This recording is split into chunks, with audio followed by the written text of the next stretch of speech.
Alright folks, this is going to be a video detailing my thoughts on a certain game that came out. You may have heard of it, The Legend of Zelda, A Link Between Worlds. First things first, let me preface all of this by saying that I kept myself pretty sheltered from this game. I saw the initial trailer that showed the painting mechanics, and it was obvious that this was going to be in the world of A Link to the Past, which, as many of you know, is my favorite Zelda game. I honestly think that was a smart move. I got a little too much information from the build-up of Twilight Princess. Plus back then, YouTube was just starting to build momentum as a video site, so there was a whole bunch of information you could use to spoil the game. And it's one of the platforms that allowed YouTube to gain a whole lot of early success, was that it was able to showcase these games. It was one of the big foundations of what built the site up. Anyways, you multiply that hype times 10, and then you get the build-up for Skyward Sword, which, while I don't care too much for the game's control scheme, I've gone into many a debate as to why. A lot of flaming has happened over it, but that's fine. It might have been more enjoyable for me if I hadn't spoiled the story or heard the music before experiencing it for myself. But as it was, that game, I just could not get into the control scheme, so I decided, you know what? I'm going to look up a video of all this stuff. And I did.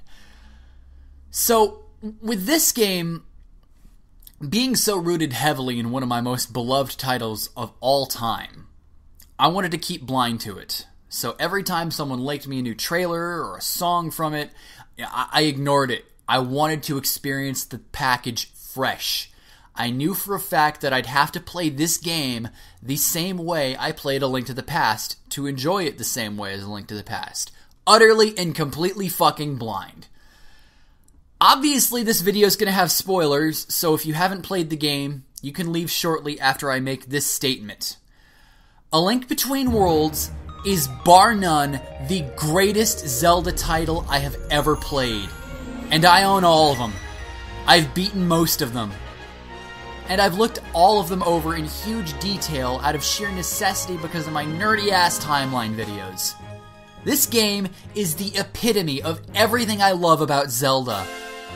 And it reinstated my faith in the series after the last several titles made it wane. That's not to take away from the quality of those games. It's just, there wasn't that X factor for me like there was in the past. Twilight Princess, Phantom Hourglass, Spirit Tracks, and even Skyward Sword, even though I don't care for the controls, they're all good games. But it always felt like there was something missing that titles like Ocarina of Time, Majora's Mask, Wind Waker, and of course my favorite, A Link to the Past, all those games had. They all had this aura that made the series as legendary as it's known.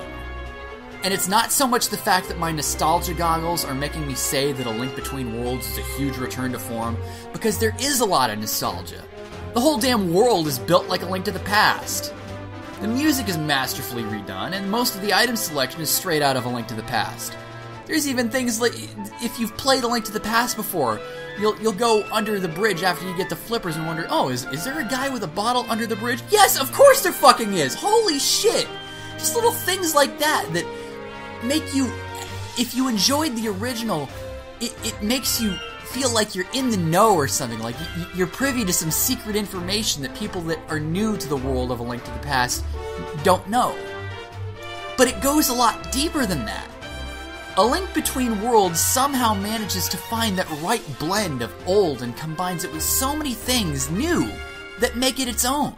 First off, thank God, no more stupidly long prologue and no hand-holding tutorials. Guys, when I want to watch a movie, I'll watch a movie. If I want to play a game, I'll play a game. I'm not saying that games can't have masterfully done cutscenes if the story is worth a damn. But I don't need an hour-long tutorial in Skyloft if I've played a dozen Zelda titles in the past and I know the same song and dance. We know we're gonna have to rescue Zelda. We know we're gonna get a badass sword, and we know we're gonna dress in green. Whooping cattle and finding your lost Loftwing should be side quests, not mandatory opening spackle. A Link Between Worlds takes 10 minutes for shit to hit the fan, for you to know who your villain is, more on that later, and for you to know your quest objective. But where every Zelda title has stuck to the same formula of go into a dungeon, get its item, and complete it, A Link Between Worlds takes it into a completely different direction that I think is genius. Ravio's Rental Shop. How in God's name can I rave enough about this? Choose a dungeon, rent the item that you'll need to make it through said dungeon, and let the non-linearity begin. That's not to say that you can't have a dungeon treasure, and the game's second set of dungeons all have their own treasure. But for the most part, these treasures are optional items that power you up and make your quest easier. You can do without them. And some of these optional treasures are behind some pretty brain-teasing puzzles. More complicated than a lot of stuff that we've seen Nintendo pass off as puzzles in the past.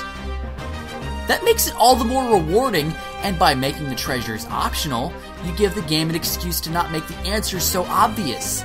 And if you need help, guess what? You can talk to a fortune teller, or you can spend a play coin on the helpful ghosts. This of course leads to one of the few cons though, and it's the fact that the game simply gives you way too many rupees. I was able to rent all of the items after the second dungeon, and because I didn't die, I held on to all of them until I bought them once the second act started.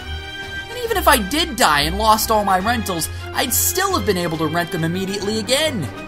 There's definitely some tweaks to be made to the system, but the change to the formula of dungeon treasures was a welcome one. It supports doing the dungeons in whatever order you want, and you guys know me, that's something that I am all for. That's not to say that there isn't a story. It's just subtle enough that when everything's out in the open, you wonder how you could have missed it. This is where the spoilers will start, so if you're concerned, please feel free to click away if you want to play it blind for yourself, which it's what I did. I think that's the way to play the game. Lorule Kingdom. When I set foot into the area that's awfully similar to the dark world of A Link to the Past, my smile just didn't go away. Princess Hilda was an interesting character that when I found out she was technically the story's tragic antagonist, I was flabbergasted. I should have known because of the hints she'd give when she was talking to Zelda's painting every time I'd finish a dungeon. But as everybody knows, the best villains are those with an agenda. And Hilda definitely had a noble goal, but her means were selfish. Condemn Hyrule to the same fate that had befallen Lorule just so Lorule can get its salvation. And when I found out that Ravio was actually the anti-Link of his world, that was another shocker for the ending.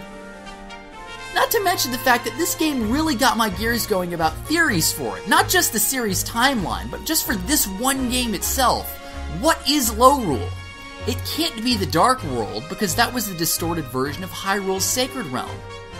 Instead, Lorule is its own parallel Hyrule with its own Triforce. Zelda's not one of the 7 sages, so she's not one of the 7 wise men or the 7 maidens or anything like that. Nor is Ganon dead like he is at the end of A Link to the Past. Instead, his spirit is sealed along with just the Triforce of Power, so the Triforce is separate before the game even starts. What are the events of the game's backstory? Is this game even a sequel to A Link to the Past? Is it a prequel? Do the two connect at all? I love Zelda games that leave me with so many questions, and if Nintendo has a brain to speak of, they will stay quiet on what their placement for this game is in their timeline. Questions spark debate.